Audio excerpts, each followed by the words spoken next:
ang nilolotion mo? Buong katawan. Yung pati ano po, putay. yung lahat dito po, at saka sa likod po, at saka dito sa ano po, Legs. sa legs po. Tapos hubad-hubad siya. Opo. Di nakita mo yung bunlangit. Oo.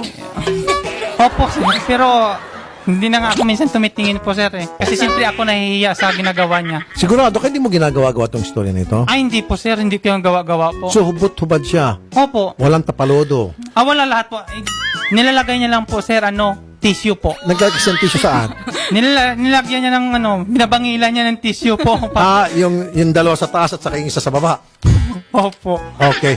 Minsan po, sasabihan niya po ako, Giovanni, magpapalusyon na po ako. Pabawaw, ma'am. Ako naman magpapamassage. Ako naman magpapalusyon. Ha?